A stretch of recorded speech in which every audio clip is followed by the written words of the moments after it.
So in this video, we're going to walk through the 7 fundamentals to eliminate chronic pain. And if you stick around to the end, I'll give you a cheat sheet on how to implement all 7 starting today. So the International Association for the Study of Pain defined pain as an unpleasant sensory and emotional experience associated with or resembling that associated with actual or potential tissue damage. Every person's experience of pain will be different and the contributions for that pain will differ. However, we have a good idea on some of the fundamentals when it comes to reducing pain in someone who has chronic pain or persistent pain over a long period of time. The first fundamental in eliminating chronic pain is pain education. Understanding pain is incredibly important and has been shown in numerous studies that having more understanding of what pain is can actually be really helpful in the process of eliminating your pain. Pain is complex, and understanding that pain does not equal damage and how to work through this can be invaluable in changing your experience of your pain. So a good example of this is a classic story told by the Australian physiotherapist Peter O'Sullivan, in which he tells a story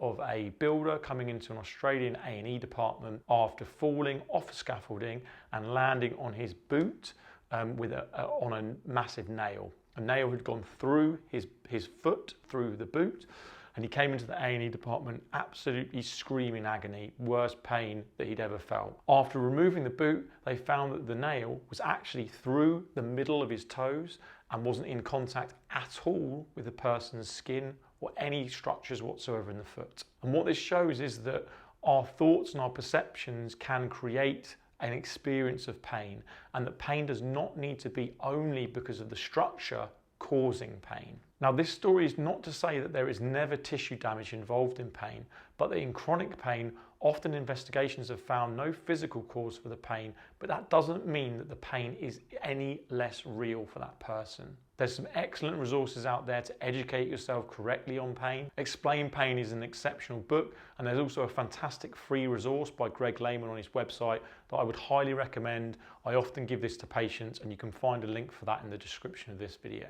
Mindset. How you think about your pain will have a great impact on how you behave, and in turn how you will experience your pain. So try this simple test. Stand up and bend forwards whilst relaxing and slowly breathing out on the way down. If the pain feels better, ask yourself, how could this be so if there truly was a structural problem at fault? Developing a different mindset takes time, and learning that you will have control over your pain, and if you had tests to rule out pathology in your spine and you're perfectly okay to move, is huge in your recovery process. By relaxing more on movement, patients often realise that they have less pain than if they tense up. By combining an increased knowledge of pain whilst also moving through your pain with an understanding that pain doesn't equal damage, you can choose to move without pain and use your mindset to increase your speed of recovery. It goes without saying that exercise is vital for the human body. We were designed to move, and modern day society has us chained to our desks and altogether leading a very sedentary life. And studies have shown that exercise can be really helpful to reduce chronic pain. What exercise should you do? Well, the evidence doesn't really show that core exercises are any better, to be honest with you, than general exercises.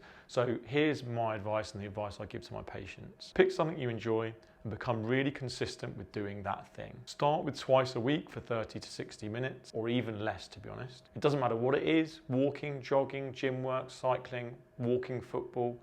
The key thing is that it's something you enjoy and that's scheduled into your weekly diary at a non-negotiable time. Once you've done this for 3 to 4 weeks, start adding an extra day or 2 if you can manage it. Factoring in a 20-minute walk every day is another really basic way to start being more physically active and takes no money or special equipment whatsoever. We all know how beneficial sleep is and how bad we feel if we get a bad night's sleep. Check out Matthew Walker's book, Why We Sleep, to see just how devastating long-term lack of sleep can be. I know that a lot of you will be saying, but I can't sleep with this chronic pain. I totally get it. I understand that chronic pain will affect your sleep. However, can you honestly say that you're doing the next things I'm going to go through to help to optimize your sleep? If not, then try them, as even if we improve sleep a little bit, it will help you take one step towards less pain. Basic sleep strategies are sleeping in a dark room, having a bath before you go to bed, no TV or computer screen 30 minutes before bed, so read a book instead, maybe the book I just mentioned. Get to bed before midnight and have 7 to 8 hours sleep in bed a night. No lights, TV, phones, tablets in your bedroom at all. Try and wake up at the same time each morning.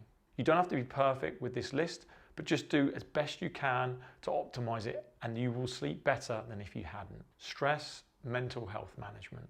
We know that stress and mental health problems are linked to chronic pain conditions. This does not mean that you need to eliminate these issues in order to reduce your pain, but the learning to manage these conditions will very likely help to reduce your symptoms. Reaching out to your GP to get some help, whether it be some coping strategies or some talking therapy, can be a huge part of coping with a chronic health condition. There's also loads of support networks out there that help people with chronic pain, and getting involved in communities can be helpful to provide you with support and to help you not feel alone with these conditions that often leave people feeling really isolated. And this is a huge one. Your lifestyle matters. I've seen so many patients with chronic pain conditions who are sedentary, smoke, drink, eat poorly.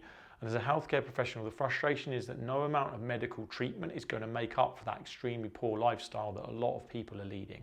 So this is going to sound like some tough love, but ultimately your health is your responsibility. Yes, people have bad fortune, and yes, we're also born lucky if we have parents that guide us to live a healthy life from a young age. But does knowing that you are maybe less fortunate that others help you now? In my view, it doesn't. You are where you are, and only you can change your circumstances for the better or for the worse based on what you do now. If you'd never spent more than you saved for the next 5 years, would you be surprised to find that you were bankrupt at the end of that 5 years? Then why is it that people behave in unhealthy ways and do not realise that chronic health conditions are a direct response to years of living with bad lifestyle habits? Now, I'm not saying that changing your lifestyle habits is easy, but I am saying that if you want to recover from chronic pain, then changing your lifestyle habits around health will likely be part of the picture for many, many people.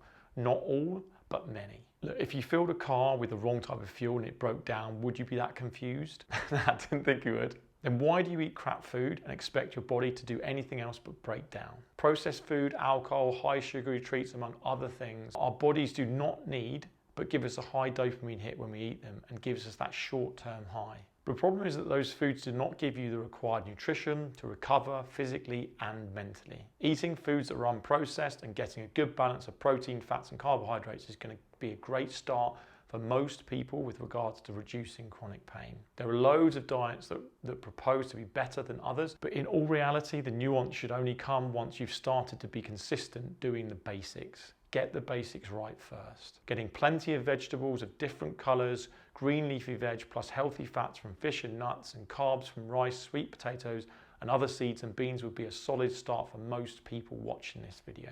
Okay, so I said I would have a cheat sheet for the 7 fundamentals, so here it is. This is your action plan that I want you to start implementing today in order to help you reduce your chronic pain. So first, pain education. You're going to read the Greg Lehman book in the description of this video. Mindset. You're going to do one thing every day that challenges your assumption of pain. So for example, bending down and relaxing as you do it, telling yourself there is nothing to worry about. Pick an exercise activity you enjoy and commit to doing it 2 times per week without fail for the next 4 weeks minimum. For the next 30 days, go through my sleep checklist and adhere to as many of these checklists as possible. If you're stressed, then try some 5-minute meditations while in the bath as part of your nighttime routine.